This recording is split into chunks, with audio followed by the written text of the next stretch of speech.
नमस्कार साथियों, के लाइव न्यूज़ में आप लोगों का स्वागत है। आज मैं आपके सामने पेश हुआ हूँ। आज की तारीख आप लोगों को पता होगी, आज है 1 दिसंबर, 1 दिसंबर है। और आज एक खास दिन है। वो खास दिन है जो पूरी दुनिया मनाती है, वो है वर्ल्ड एड्स डे। बहुत ही कम लोगों को ये पता होगा कि आज के दिन वर्ल्ड एड्स डे मनाया जाता है। हमारे साथ इस समय खास मेहमान जुड़े हुए हैं। डॉक्टर भास्कर जी हैं। Doctor Bhaskar ji medical college, Lucknow medical college में आप हैं और एआरटी सेंटर में आप कार्यरत हैं।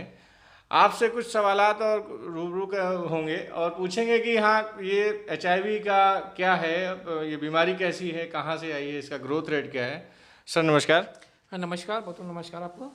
सर पहला सवाल ये बताइए कि आज वर्ल्ड एड्स डे मनाया जाता है, तो आज के दिन जागरूकता अभियान भी चलते होंगे, सब कुछ चलते होंगे, तो ये कैसे शुरुआत करते हैं इसकी आप लोग? देखिए, आज 1 दिसंबर विश्व एड्स डे है। इसको हम लोग विश्व एड्स डे के रूप में मनाते हैं। सबसे पहले हम बताएं, इसकी उत्पत्ति 1986 में हुई है। 1986 हमारे इंडिया में एक केस आया है। सबसे पहले ये साउथ अफ्रीका में कांगो में पाया गया था 1920 में। ठीक है, इस डे को हम लोग प्रचार के माध्यम से, मीडिया के माध्यम से, नुक्कड़ नाटक के माध्यम से इसको बताते हैं, लोगों के समाज में फैलाते हैं, जिसके इस एचआईवी एड्स की जो भयानक महामारी है, इससे लोगों के अंदर जागरूकता पैदा हो और जिससे इस बीमारी से समाज में सबको बचा सके।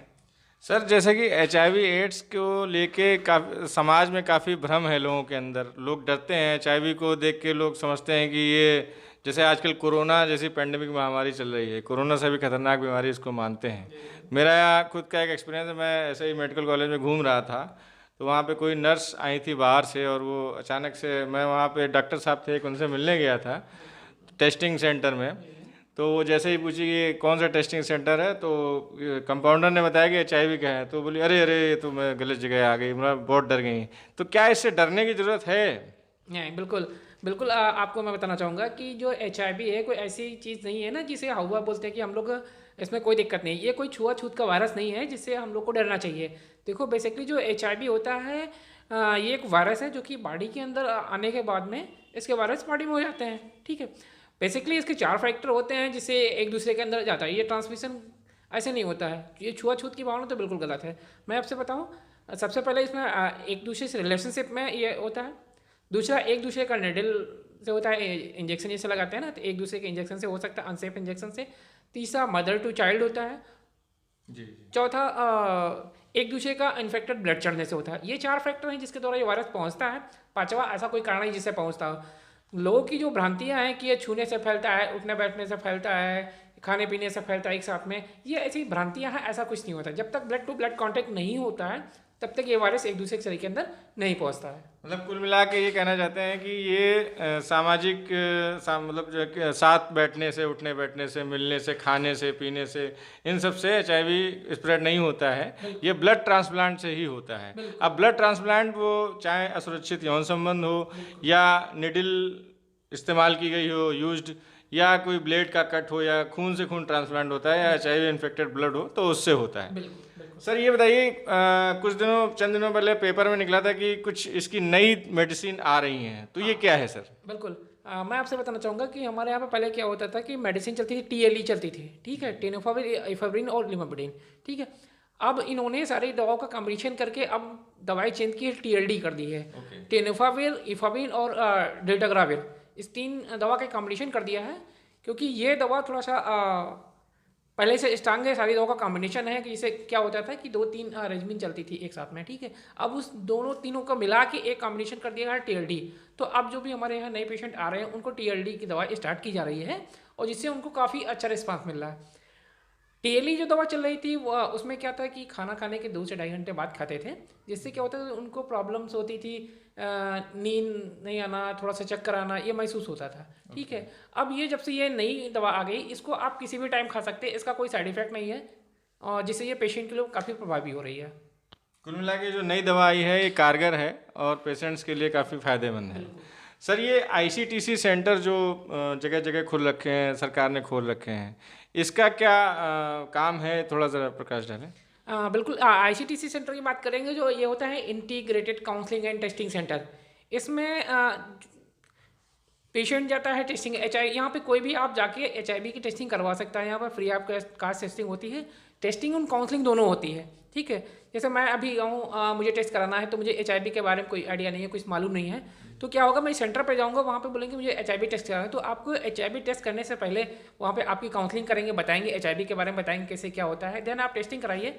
टेस्टिंग कराने एक दिन बाद जब रिजल्ट आता है, रिजल्ट आने के बाद में भी पोस्ट टेस्ट काउंसलिंग की जाती है, ठीक है। आप निगेटिव होंगे तो आपको काउंसलिंग करके आपको रिपोर्ट दे दी जाती है, और जो पॉजिटिव होंगे, बाई चांस पॉजिटिव आ गए, तो आपको काउंसलिंग करने के बाद में आपको ART सेंटर में थे, एंटी रेट्रोवायरल थेरेपी, जो कि हमारे मेडिकल कॉलेज में है। पहले मेडिकल कॉलेजेस में होते थे, इस समय हमारे यहाँ पे कुछ डिस्ट्रिक्ट हॉस्पिटल हैं और मेडिकल कॉलेज हैं, यहाँ पे होती है। ART सेंटर डिस्ट्रिक्ट हॉस्पिटल और मेडिकल कॉलेजेस में है, ठीक है। वहाँ पे आपका रजिस्ट्रेशन हो जाता है, वहाँ पे फ्री ऑफ कास्ट दवाएं मिलती है। रजिस्ट्रेशन होने के बाद में सारे इन्वेस्टिगेशन फ्री में होते हैं, देन वहाँ पे सारी मेडिसिन जितनी भी चलती है, लॉन्ग लाइफ मेडिसिन चलती है, वो सब फ्री ऑफ कास्ट होती है, जिससे जो पेशेंट है वो अपनी सामान्य लाइफ, जिसे सामान्य लाइफ है, सामान्य जिंदगी है, लोग जीते हैं, वैसे HIV पॉजिटिव व्यक्ति भी अपनी सामान्य लाइफ जीता है। और वहाँ पे दवाई प्रोवाइड होती है, उनकी काउंसलिंग प्रोवाइड होती है, जो भी प्रॉब्लम्स आती है वहाँ पे हेल्प की जाती है, और जिससे ये सामान्य तरीके से अपनी लाइफ निकालते हैं। सर, जैसे इम्यून पावर पे असर पड़ता है, इस पे इम्यूनिटी कम होती है, इम्यूनिटी कम होती है तो लोगों को बीमारियां और पकड़ती हैं। उसी का जो रूप है उसको एड्स बोलते हैं। तो इम्यून पावर एक नॉर्मल आदमी में कितनी होती है और जो HIV पेशेंट होता है उसमें कितनी होती है, सर थोड़ा बताएं। देखिए, जैसे आप बात करें इम्यून सिस्टम की बात करते हैं, हम लोग यहाँ पे CD4 काउंट करवाते हैं, ठीक है। CD4 काउंट एक नॉर्मल व्यक्ति का 700 से ऊपर होता है, ठीक है। और जो इनका HIV पेशेंट होते हैं, इनका थोड़ा सा कम हो जाता है। धीरे धीरे क्या होता है, जब दवाएं स्टार्ट होती हैं, स्टार्ट होने के बाद में भी इनका भी CD4 काउंट अच्छा होता है, 1000 के ऊपर पहुंच जाता है, तो बिल्कुल सामान्य। बट इनके अंदर बॉडी के अंदर वायरस रहता है, बस वो इफेक्टिव नहीं रहता है, दवा की वजह से ये स्लीपिंग मोड में हो जाता है, जिससे आराम से अपनी लाइफ, सामान्य लाइफ जीता है, ठीक है। मैं आपको बताना चाहूँगा, इस समय जैसे वायरल लोड हमारे यहाँ पे वायरल लोड भी होने लगा है। अब CD4 काउंट 6 मंथ पे होता था, बट अब वायरल लोड जब से स्टार्ट हो गया है, तब से CD4 काउंट को 6 मंथ के बाद में फिर बंद कर देते हैं। एक साल पे हम लोग वायरल लोड करवाते हैं, जो कि पेशेंट को देखते हैं कि पेशेंट के अंदर कितने वायरस हैं या नहीं है, ठीक है। वायरल लोड बढ़ के आता है, 1000 से ऊपर आता है, तो मैं उनको सेसअप में रखता हूँ, मीटिंग में रखता हूँ, जिससे फिर हो सकता है उनकी दवा चेंज करनी पड़े, ठीक है। जब देखते हैं कि वायरल लोड बहुत ज़्यादा आ गया है, तो उनको सेकेंड लाइन की दवा पे ट्रांसफ़र करते हैं हम लोग, ठीक है। वायरल लोड TND है, टारगेट नॉट डिटेक्टेड, ठीक है, तो बहुत अच्छी बात है। कुल मिला के इसमें भी स्टेज होते हैं, first stage, second stage. Viral load अगर ज़्यादा है तो पेशेंट सीरियस है। हाँ, वायरल लोड ज़्यादा है तो इसका होता है कि आपको जो बॉडी के अंदर वायरस है, HIV के वायरस, वो आपको ज़्यादा है, ठीक है। वो आपको दवा काम नहीं कर रही है। मैं 2-3 बार उसको देखने के बाद में वायरल लोड आपको लगातार बढ़ता आएगा, तो ये होता है कि आपको जो दवा प्रेजेंट टाइम आपकी चल रही है, वो दवा काम नहीं कर रही है, मुझे दूसरी दवा पे आपको शिफ्ट करना होगा, जिससे आप बिल्कुल सही से, आपका वायरल लोड भी अच्छा है और आप लाइफ अच्छे से निकाल सकें। सर, ये बताएं कि इसमें जैसे ग्रोथ रेट, जैसे 1986 में इंडिया में पहला केस पाया गया था, आई थिंक चेन्नई में पाया गया था। तो जैसे पहला केस चेन्नई में आया था 1986 में, आज 2020 है, लगभग हम लोगों को 34 साल हो चुके हैं। इन 34 सालों में HIV का ग्रोथ रेट क्या होगा, कम हुआ है कि ज़्यादा हुआ है? नहीं, मैं ग्रोथ रेट की बात करूँ तो कम नहीं है, ग्रोथ रेट तो दिनों दिन बढ़ रहा है, ठीक है। मैं 1986 की बात करूँ, फिर साउथ अफ्रीका की बात करूँ, तो वहाँ पे 70% थे, ठीक है। तो उसकी अपेक्षा तो कम है यहाँ पे हमारे इंडिया में, ठीक है, बट पहले की अपेक्षा बढ़ रहा है। पहले की अपेक्षा ग्रोथ रेट बढ़ रहा है। इसका मतलब कहीं ना कहीं हम लोगों के अंदर कमी है अवेयरनेस की, या हम लोग कुछ इसके बारे में और थोड़ा सा सजग हों। बिल्कुल, मैं आपसे बताना चाहूँगा कि जैसे कुछ हीन मेंटालिटी के लोग होते हैं, जो ये नहीं बताना चाहते मैं HIV पॉजिटिव हूँ, और जो कोई पार्टनर है तो मैं पार्टनर को बताऊँ और पार्टनर की टेस्टिंग कराऊँ, फिर जिससे ये फैले ना, वो बताता नहीं था। तो जागरूकता कहीं ना कहीं से देखा जाए तो ओवरऑल जागरूकता की कमी है, कि जिसकी वजह से आदमी एक दूसरे से बताता नहीं है, ना टेस्टिंग करवाता है, और अपना सेफ नहीं रहता है। इस वजह से ग्रोथ बढ़ रही है। लेकिन हम देखें कि प्लेटफार्म पे, तो इस प्लेटफार्म पे कोई डिस्क्लोज नहीं करना चाहता कि मैं HIV पॉजिटिव हूँ। सही कह रहे हैं। तो ये थे डॉक्टर भास्कर जी। जैसा आपने अभी आखिरी सवाल में बताया, कोई बताना नहीं चाहता है कि हमको HIV है। हाँ, ठीक है, कॉन्फिडेंशियल रखा जाता है, आपकी बीमारी को बताना भी नहीं चाहिए समाज में।